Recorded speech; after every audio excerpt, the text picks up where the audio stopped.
Hello दोस्तों, welcome back to my channel. तो चलिए आज हम ये मार्केट में मिलने वाली आलू पेटीज घर पर ही बनाकर तैयार करने वाले हैं।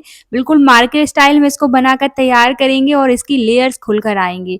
इसको बनाना बहुत ही ज़्यादा आसान है। घर में पड़े सामान से ही आप इसको बनाकर तैयार कर सकते हैं। जो चीज़ हम घर पर बनाकर तैयार कर सकते हैं उसको मार्केट से क्या लाना। अगर आपके बच्चे भी आलू पेटीज खाना पसंद करते हैं तो उनको घर पर बनाकर खिलाइए। तो चलिए बनाना स्टार्ट करते हैं। तो सबसे पहले इसको बनाने के लिए हमें चाहिए पड़ेगा 1.5 कटोरी मैदा। तो यहाँ पर मैंने 1.5 कटोरी मैदा लिया है, आप कम ज़्यादा कर सकते हैं। इसमें डालेंगे हम स्वाद अनुसार नमक, साथ ही में इसमें डाल देंगे हम घी। तो यहाँ पर मैंने घी का यूज़ किया है, आप ऑयल का भी यूज़ कर सकते हैं, लेकिन घी ज़्यादा अच्छा रहेगा। तो कोशिश करिए कि घी को यूज़ करें, लेकिन पिघला हुआ हमें घी चाहिए। और अच्छे से सारी चीज़ों को इस तरह से मिक्स कर लें और मोइन दे दें। एक बार इस तरह से ये आलू पेटीज बनाकर तैयार करिए, बहुत ही ज़्यादा टेस्टी बनकर तैयार होती हैं और आप मार्केट से लाना बंद कर दो। और जब भी आपके घर में कोई मेहमान आ रहे हैं तो उनको घर पर ही ये पेटीज बनाकर खिलाइए, उनको बहुत पसंद आएंगी।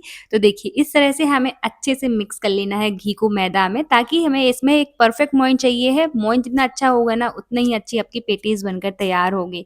तो अच्छे से इस तरह से हमें घी को अच्छे से मिक्स कर लेना है मैदा में। कोशिश करिए कि घी ही लीजिए, लेकिन पिघला हुआ घी लेना है। तो देखिए इस तरह से होल्ड करके हम देखेंगे मैदा को, अगर इस तरह से होल्ड हो रहा होगा तो समझ जाइए कि जो मोइन है वो बिल्कुल परफेक्ट है। अब थोड़ा-थोड़ा करके पानी डालते जाएँगे और एक हमें सेमी सॉफ्ट सा डो लगाकर तैयार कर लेना है।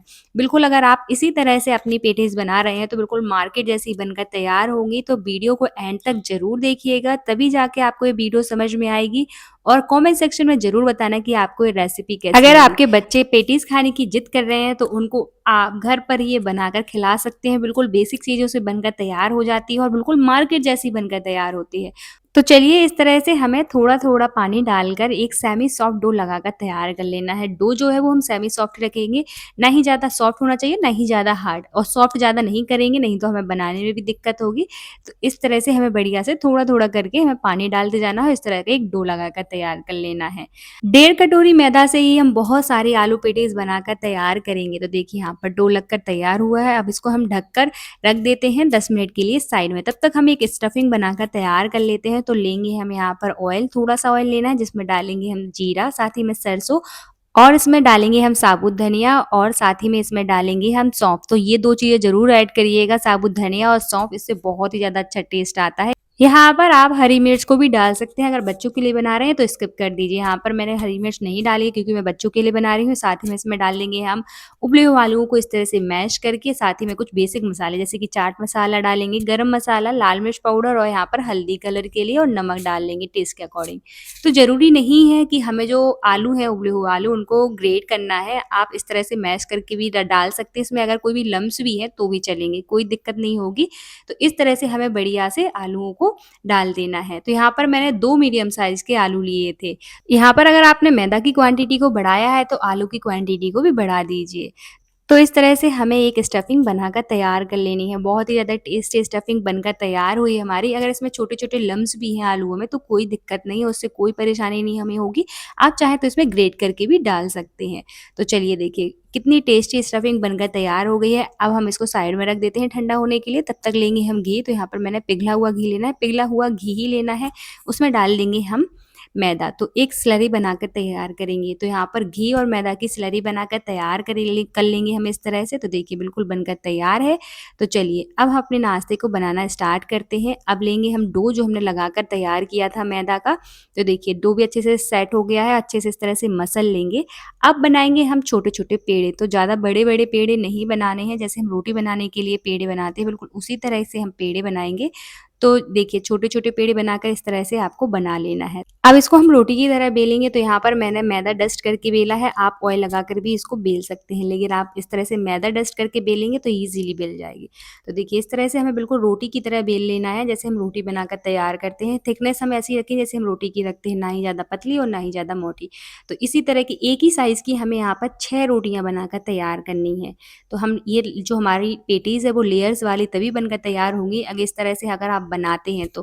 तो देखिए इसी तरह की हमें एक ही साइज़ में 6 रोटियाँ बनाकर तैयार कर लेनी है। तो मैंने यहाँ पर 6 रोटियाँ बनाकर तैयार कर ली हैं।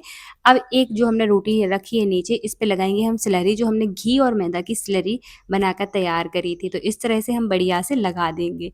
तो देखिए यहाँ पर मैंने स्लरी लगा दी है। अब यहाँ पर हम थोड़ा-सा मैदा डस्ट करेंगे, इस तरह से मैदा डाल देंगे। अब हम जो हमने एक और रोटी बना कर रखी थी उसको इस तरह से रख देंगे। तो एक-एक करके हमें इसी तरह से इसी प्रोसेस को हमें रिपीट करना है कि हमें एक रोटी रखते जाना है और स्लरी लगाते जाना है, मैदा डस्ट करते जाना है और रोटी रखते जाना है। तो 6 ही रोटी को हमें इसी तरह से रखते जाना है, तभी जाके हमारी जो पेटीज़ है बहुत सारी लेयर्स में बनकर तैयार होगी। तो एक बार इस तरह से ज़रूर बनाकर ट्राई करिएगा, आपके बच्चों को, आपके घर वालों को बहुत पसंद आएगी और वो मार्केट से खा लाना बंद कर देंगे। उनको घर पर ही बनाकर खिलाइए, बहुत ही ज़्यादा टेस्टी बनकर तैयार होती है। तो चलिए देखिए मैंने यहाँ पर 2 रोटियों पर लगा ली। अब तीसरी रोटी पर इस तरह से फिर से हम स्लरी लगाएँगे और मैदा को डस्ट करते जाएँगे। तो ये इस प्रोसेस को आपको 6 टाइम रिपीट करना है। तो एक-एक करके इस तरह से रखते जाएँगे। तो कोशिश करिए कि जो रोटी हम बनाकर तैयार करेंगे ना, तो वो एक ही साइज़ की बने। तभी जाके जो हमारी हमें परेशानी नहीं होगी आगे बनाने में। तो इस तरह से मैंने एक ही साइज़ की 6 रोटी बनाकर तैयार करी थी। अगर आपसे नहीं बन रही है तो आप कोई भी टिफ़िन का ढक्कन ले लीजिए बड़ा-सा कोई भी, तो उससे इस तरह से शेप दे दीजिए ताकि आपको एक इवन शेप मिल सके। तो देखिए मैंने एक-एक करके सारी रोटियों को रख दिया। अब एक लास्ट और रोटी रखेंगे। सबसे पहले इस तरह से हम लगाएँगे स्लरी, तो और उसके ऊपर मैदा डस्ट करेंगे और लास्ट रोटी जो हमने बचा के रखी है उसको भी हम रख देंगे। तो देखिए मैंने यहाँ पर 6 रोटी एक-एक करके रख दी हैं। अब हम ऊपर से थोड़ा-सा मैदा डस्ट कर लेंगे ताकि हम इसको बेलें तो ईज़िली बेल जाए और ये चिपके ना। तो दोनों साइड इस तरह से मैदा डस्ट कर लेंगे। तो चलिए अब इसको हम बेल लेते हैं। बिल्कुल हल्के हाथों से बेलेंगे, ज़्यादा टाइट हाथों से नहीं बेलेंगे, हल्के हाथों से हम इस तरह से बेल लेंगे और एक बड़ी-सी रोटी बनाकर तैयार कर लेंगे। तो बहुत ज़्यादा बड़ी-सी रोटी बनकर तैयार हो जाएगी। तो हमें जो इसकी थिकनेस रखनी है ना, वो ज़्यादा मोटी भी नहीं रखेंगे, ना ही ज़्यादा पतली। तो इसको जब इस तरह से आप बेलोगे ना, तो बिल्कुल हल्के हाथों से बेलिएगा। तो देखिए इस तरह से हमें एक हल्के हाथों से इस तरह से एक बड़ी-सी रोटी बेल कर अब इसके हम किनारे कट करेंगे। तो हमें एक स्क्वायर शेप में इसको कट करके बड़ा-सा स्क्वायर निकाल लेंगे, ताकि जब हम बनाएँ ना अपनी पेटीज़ तो हमें ईज़िली बनाने में कोई परेशानी ना हो और एक हमें इवन शेप मिल सके। तो देखिए यहाँ पर मैंने सबसे पहले तो इसको स्क्वायर शेप में कट किया है और इसके किनारे जो है वो हटा लेंगे। अब जब हम और पेटीज़ बनाएँगे तो उसमें ऐड कर देंगे। अब हम छोटे-छोटे स्क्वायर्स में कट करेंगे इसको। तो पहले एक बड़ा-सा स्क्वायर कट करेंगे और फिर उसके बाद छोटे-छोटे स्क्वायर में इस तरह से कट कर लेंगे। तो देखिए इस तरह से छोटे-छोटे स्क्वायर में हमें कट कर लेना है। तो चलिए अब हम करेंगे इसकी स्टफिंग। तो हमने एक-एक करके इस तरह से बना लेना है। उसके बाद हम इसमें स्टफिंग करेंगे जो हमने आलू का मिक्सचर बनाकर रखा था। तो इस तरह से हम एक बॉल सी बनाएँगे आलू की और एक साइड इस तरह से रखेंगे। तो अब हमें लगाना है इसमें एक मैदा और मैंने पानी डाल के एक स्लरी बनाकर तैयार करी थी और इसके किनारों पर हम चारों ओर इस तरह से लगा देंगे ताकि हम इसको जब कवर करें तो ये ऑयल में जाके खुले ना। और इस तरह से अगर आप लगाते हैं मैदा और पानी की स्लरी तो ये चिपक जाएँगे आपस में और खुलेंगे नहीं और जो हमारी स्टफिंग है वो भी बाहर नहीं आएगी। तो इस तरह से मैदा और पानी की एक स्लरी बना लीजिए और इस तरह से लगाकर उसको कवर कर दीजिए। तो देखिए इस तरह से हमें कवर कर देना है, बहुत ईज़िली कवर हो जाती है। इस तरह से आप थोड़ा-सा दबा दीजिए दोनों साइड से। तो देखिए इस तरह से हमें एक ट्रायंगल शेप में एक पेटीज़ मिल जाएगी। तो देखिए यहाँ पर हमें बिल्कुल बनकर तैयार है। तो एक-एक करके हम इसी तरह से सारी पेटीज़ को बनाकर रख लेंगे। तो यहाँ पर आप देख सकते हैं कितनी परफेक्ट पेटीज़ बनकर तैयार हुई है। बिना ज़्यादा मेहनत करे, ज़्यादा टाइम नहीं लगता है इसको बनाने में और ज़्यादा मेहनत भी नहीं लगती। बहुत ईज़िली ये बनकर तैयार हो जाती हैं। तो चलिए इसी तरह से मैंने सारी पेटीज़ को बनाकर रख लिया है। देखिए 1.5 कप मैदा से कितनी सारी पेटीज़ बनकर तैयार हुई है। अब करेंगे हम इनको फ्राई। तो फ्राई इनको हमें ज़्यादा गरम ऑयल में नहीं डालना है, बिल्कुल हल्के गरम ऑयल में डालेंगे, बस इस तरह के बबल्स आने चाहिए। तो इस तरह से जब हल्का गरम रहे ना ऑयल, उसी स्टेज पे डालेंगे तभी जाके इसकी लेयर्स अच्छे से खुलेंगी। तो हम लो फ्लेम पर ही इसको 2 मिनट के लिए पकाकर तैयार करेंगे। पहले हम लो फ्लेम पर फिर मीडियम फ्लेम पर इनको हम पकाएँगे, हाई फ्लेम पर बिल्कुल नहीं पकाएँगे। लो टू मीडियम फ्लेम पर ही हमें इनको पकाना है और स्टार्टिंग में गैस का फ्लेम 2 से 3 मिनट का लो ही रखिएगा, तभी जाके इसकी अच्छे से लेयर्स खुलेंगे। अगर आप इसको गरम ऑयल में डाल लेते हैं, इसकी लेयर जो है वो अच्छे से नहीं खुलेंगी। तो इस तरह से लो फ्लेम पर हम इसको पका लेंगे। तो यहाँ पर आप देख सकते हैं कि इसकी लेयर्स खुल रही हैं। तो इसी स्टेज पर आपको क्या करना है, इसको पलट देंगे हम। तो दोनों साइड से अच्छे से पलट देंगे और बीच में हम गैस का फ्लेम मीडियम टू लो करते रहेंगे, लेकिन हाई नहीं करेंगे, तभी जाके जो हमारी पेटीज़ है वो अच्छे से फ्राई होंगी और ये अंदर से कच्ची भी नहीं रहेंगी। तो देखिए कितनी अच्छे से ये लेयर्स निकल के आई हैं, क्योंकि हमने इसको हल्के गरम ऑयल में डालकर फ्राई किया है। तो इसी तरह से आपको एक-एक करके सारी पेटीज़ को बना बनाकर तैयार कर लेना है और फ्राई कर लेना है। तो क्रिस्पी और गोल्डन ब्राउन होने तक हम इनको फ्राई करेंगे। तो देखिए इनका कलर भी गोल्डन ब्राउन हो गया, कितना अच्छा कलर आया है और इनको निकाल लेंगे। तो देखिए इस तरह से इसकी लेयर्स भी खुल गई हैं और स्टफिंग भी बाहर नहीं निकली है। तो एक-एक करके हम इसी तरह से सारी पैटीज़ बनाकर तैयार कर लेंगे और निकाल लेंगे। तो एक बार इस तरह से ये ज़रूर बनाइएगा, आपको बहुत पसंद आएगी। आपके बच्चे घर से ही बनवा कर खाएँगे, बाज़ार की भूल जाएँगे खाना अगर आपने उनको एक बार ये आलू पैटीज़ बनाकर खिला दी।